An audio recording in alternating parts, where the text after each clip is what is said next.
within with their acquaintances or spousal rape and all that, to discover they don't report. They say it's only 2% that report when it has to do with acquaintance rape.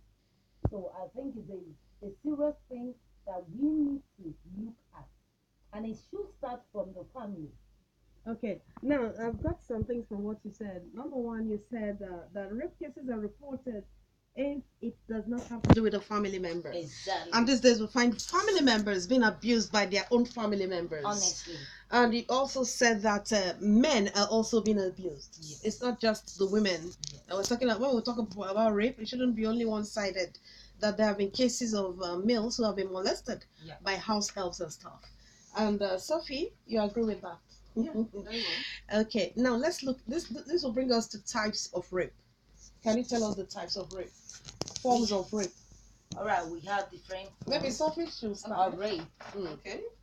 As a activist, we have the statutory rape, which is often based on presumption, and that people under a certain age do not have the capacity to give their consent. I look at it as an exploitative form of rape, like the boss abusing a caregiver, a house help, or maid, or an in-house personnel living with them, a domestic staff is being abused by the boss.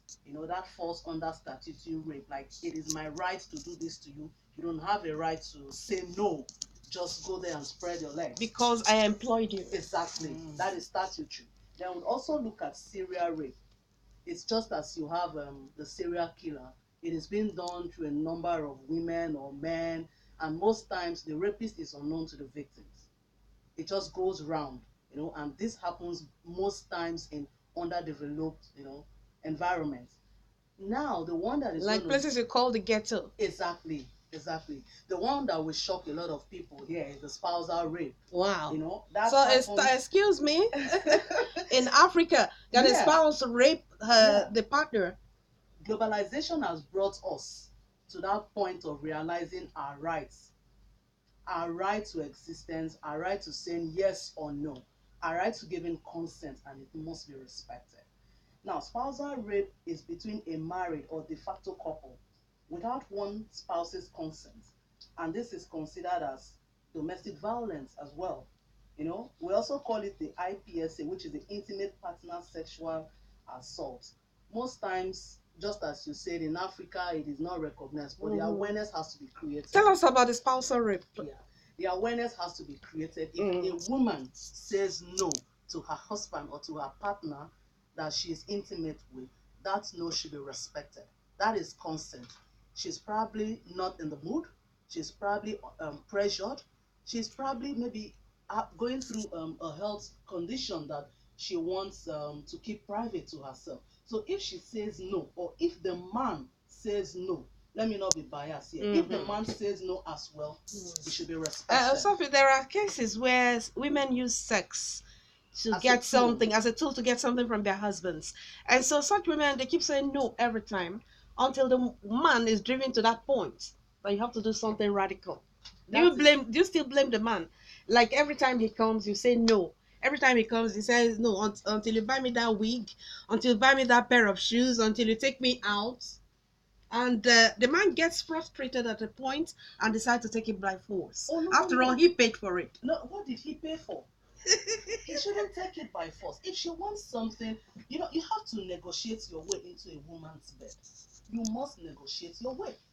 If she wants something, a wig or whatever, provide it for her if you can. What if he doesn't have the money? If you cannot, effective communication sets in. Talk to her about it. There's a way to, we are women. At times we can be very overbearing. We don't understand that language of no money. We don't understand it easily. You know what I mean? I understand. I understand clearly. But basically, effective communication goes a long way to play in spousal rape. So, if the man does not have money and genuinely he does not have money, you will not push it. But I would say if a woman is using sex as a tool, that is domestic violence against the man. Okay. Exactly. Against the man. This is a great revelation. Yes, and I'm sure they'll be excited. Okay, global scholar. Tell us about the forms of rape, Okay, that's this one they call corrective rape. Mm. So disgusting. If someone, let's assume a father or a brother did something to a family, the family can decide, or some group of boys can decide to come to that family in order to humiliate the man that did that. They can rape the daughter or the wife of that man, and they call it corrective uh, form of rape. Definitely not in Nigeria. Yeah, it's the Asian, yes, in Asian countries. Yes. Okay. Yes. Now, we also do have custodial rape. We don't consider that. That's rape. That rape has to do with children. Exactly. And I'm sure scholar will throw more light on that.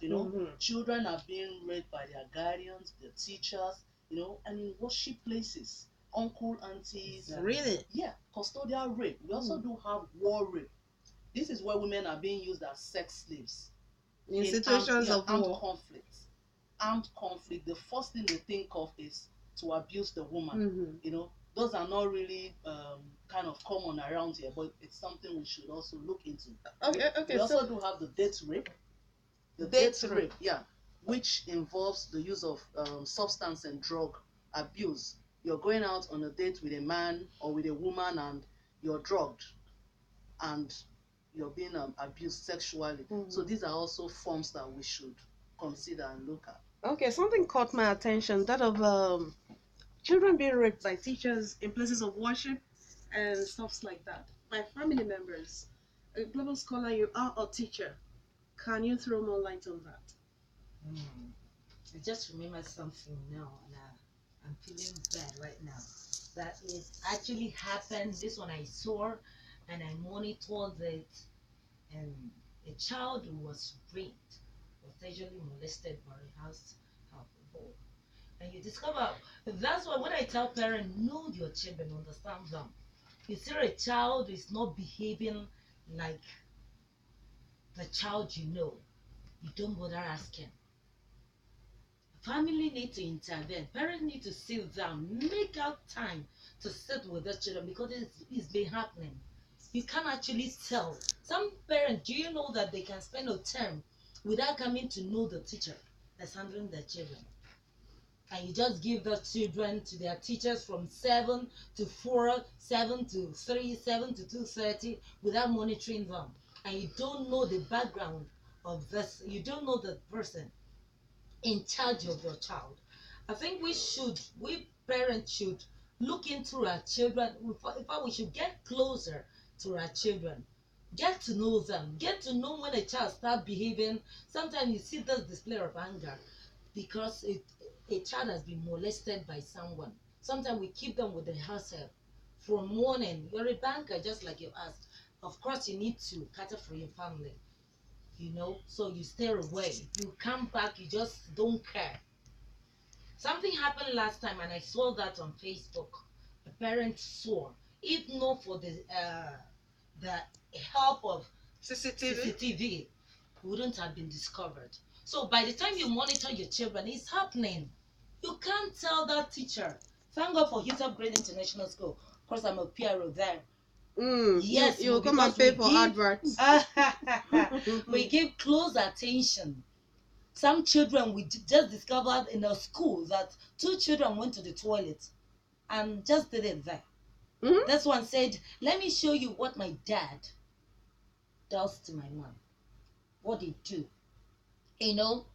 He started by kissing the child and started removing the pant before someone could intervene. But we ensure that as the child is going to the toilet, we ensure that there is someone there. In fact, the teacher is going with the assistant to the toilet, and the cleaners are there to monitor the children because it's important. Some parents just kiss their wife, do all that in the presence of the children. A man is wearing boxers and something is dangling there, and you don't care, and the presence of your girl child. I think we should monitor that. Dress responsibly. I didn't say you shouldn't dress. I like dressing well. But dress well, dress decently. And then so that the children will not learn and know what you do. It is your right to stay with your wife, but do it and do it well. Don't expose the children to danger. It's important because it's happening everywhere at home, even parents. The one that shocked me was when I discovered that a father raped the child. This happened within this environment. Raped the daughter, not a child of 15, about 20 something years. The father raped. And when this happened, you discover they don't talk to anyone because it's a close person. How will I tell? Who will I tell? What will they say? So let's monitor our children. It is important you put your eyes down. Know when they're not behaving then. Now, global scholar, let me cut you short here. Okay, go ahead. There are some impossible situations in families. Okay. Some women know that these things are happening, but they don't want to say it because they don't want to lose their marriages. Yes. Some people, if it's a family member, they want to protect that person. And then there are issues of some people who cannot afford private schools. They go to public schools, and they don't have enough personnel to go around monitoring who goes to the toilet and who doesn't go. What should they do in that kind of situation? Let's start with the family. And that's what I said. You should have one-on-one. Should make it a day, later on a week or a month. A week you should have a day for your children. Just discussion alone. Tell them sex education. We start, it doesn't matter whether the child is a year 2, 3, 4. We start telling according to your level. Don't let this uncle touch you. If this happens, scream, shout, report to someone. By the time you tell your children, if they're used to this, they will know if this happened, I need to tell my mom. Children shouldn't keep secret. I tell the children, I have 2 children staying with me. I told them if anything happens, and that's why every day I make that time for them. What happened today? Tell me. How did you move? We need to monitor them.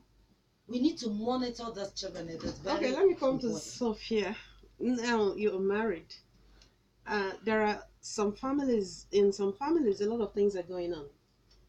Fathers abuse their daughters, and some fathers abuse their stepchildren. And most women know this, and they don't want to, leave their marriages. They wouldn't talk about it because it's a very close person. You know the story of Wachara in Benue State. Yes. Just like that scenario, what should be done? In such a case, the mother that would conceal such information should even go in for an accomplice legally. Because if you truly want to protect your marriage, then you need to protect a child. Whether that child is step or biological, you need to protect that child. First thing, if you keep quiet, you are killing that child psychologically. You're traumatizing that child. So there's really no marriage